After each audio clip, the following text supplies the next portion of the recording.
Dharma dari saya. Namo Sang Adi Budaya, Namo Buddhaya.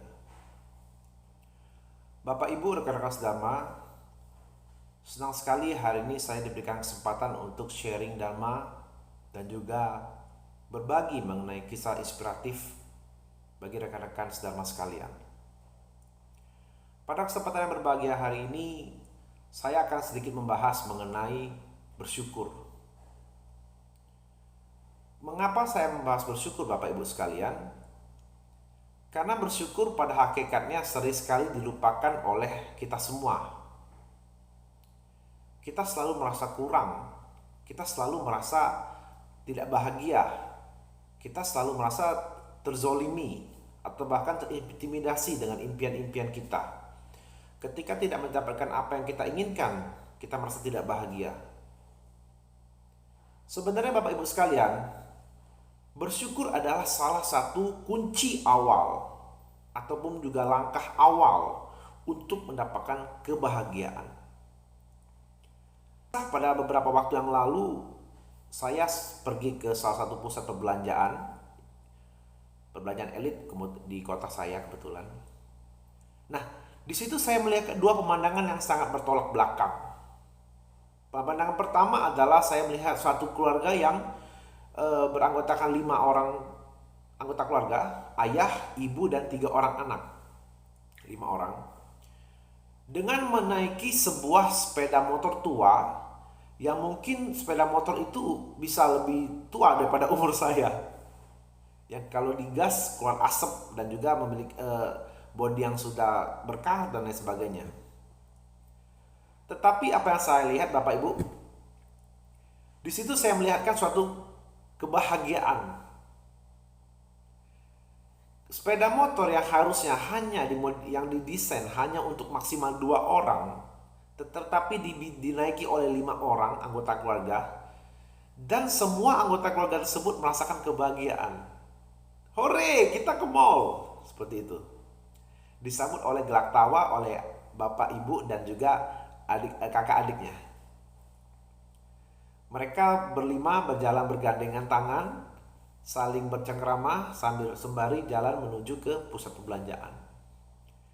Saya yang melihat pemandangan tersebut pun merasa terkejut dan juga saya juga merasa senang melihat keluarga itu bisa berbahagia, Bapak Ibu sekalian ya. Nah, yang menjadi masalah adalah ketika saya melihat pemandangan yang kedua. Kebetulan yang pemandangan kedua ini juga beranggotakan 5 orang. Hanya saja armada yang digunakan itu berbeda. Jadi keluarga yang kedua ini menaiki sebuah mobil mewah yang harganya itu mungkin bisa lebih mahal daripada rumah, Bapak Ibu sekalian ya.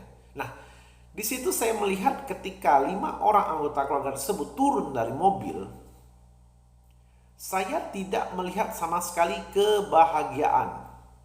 Mengapa demikian? 5 anggota keluarga tersebut jalannya jauh-jauhan, tidak saling tersenyum, lalu tidak bergandengan tangan, dan bahkan sibuk dengan handphonenya masing-masing. Ada pula yang bahkan berjalan dengan muka cemberut, seperti itu. Jadi sangat berbanding terbalik dengan pandangan pertama saya. Nah, di sini kita bisa melihat bahwa kebahagiaan itu tidak selalu dinilai dengan materi, tidak selalu dilihat dengan harta benda, Bapak Ibu sekalian. Tetapi kebahagiaan sejati itu adalah kebahagiaan ketika kita bersyukur. Bahagia terjadi ketika kita bersyukur dengan motor yang tua, tapi kita masih bisa mendapatkan keluarga yang harmonis.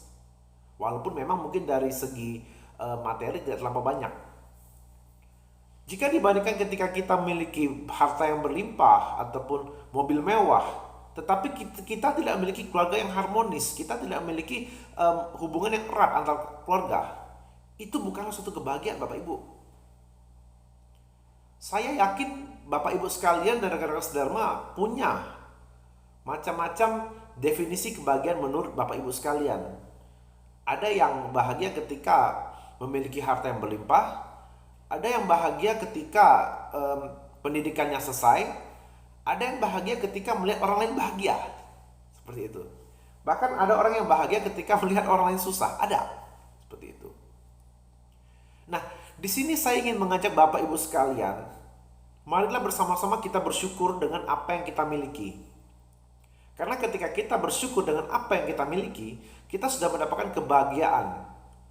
Karena kebahagiaan itu adalah saat dimana kita mampu menerima kenyataan, Bapak Ibu sekalian. Ketika kita tidak punya rumah yang mewah, rumah yang besar, rumah yang berlapiskan marmer lantainya, atau bahkan rumah yang tinggi, tapi kita bisa tinggal di rumah yang nyaman, rumah kecil tapi nyaman dan tidak bocor, tidak kehujanan, tidak kepanasan. Lalu kita punya kendaraan, walaupun kita tidak punya mobil mewah, tapi kita punya sepeda motor yang bisa mengantar kita pergi kemana-mana. Walaupun memang pada saat hujan kita kehujanan, tapi setidaknya kita masih bisa berjalan dengan kemanapun kita mau. Seperti itu. Ketika kita tidak merasakan kebahagiaan itu, kita merasa bahwa diri kita ini tidak bahagia. Kita tidak mendapatkan apa yang kita mau. Kita kehilangan orang-orang yang kita cintai. Itu adalah duka. Nah, Bapak Ibu sekalian, seperti yang kita ketahui, pikiran kita itu adalah pelopor. Ketika sudah kita mempelopori diri kita bahwa kita itu adalah seorang yang bahagia, maka kita akan menjadi bahagia.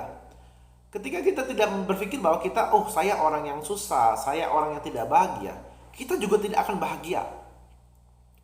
Marilah kita mulai detik ini, Bapak Ibu sekalian, rekan-rekan Dharma sekalian, kita bersyukur. Bersyukur atas apa yang kita capai. Bersyukur atas apa yang sudah kita dapatkan sampai saat ini. Kebahagiaan itu tidak selalu diukur melalui materi. Tetapi yang pertama, Bapak Ibu sekalian, kesehatan. Banyak orang yang memiliki harta berlimpah tapi tidak sehat. Mereka menghabiskan uang mereka, mencari uang, dihabiskan untuk berobat. Ada juga orang yang punya harta berlimpah tapi keluarganya tidak harmonis. Jadi tidak memiliki suatu hubungan yang erat. Orang tidak betah di rumah, orang lebih suka di luar gitu.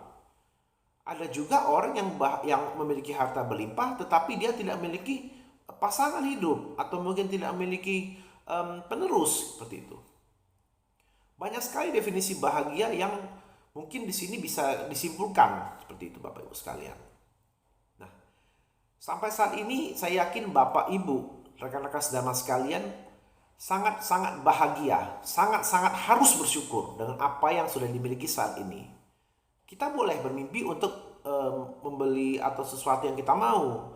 Kita boleh berpikir atau mungkin menginginkan sesuatu yang kita dambakan dari dulu.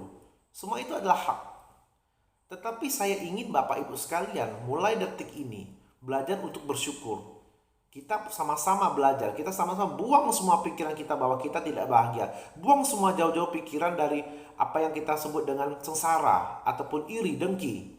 Mari bersama-sama kita bersyukur dengan atas apa yang kita miliki pada saat ini. Saya yakin ketika Bapak, Ibu, Saudara, rekan-rekan sedama sekalian sudah bersyukur, bahagia akan datang menghampiri. Saya Alfred, namo Sengit Budaya, namo Buddhaya.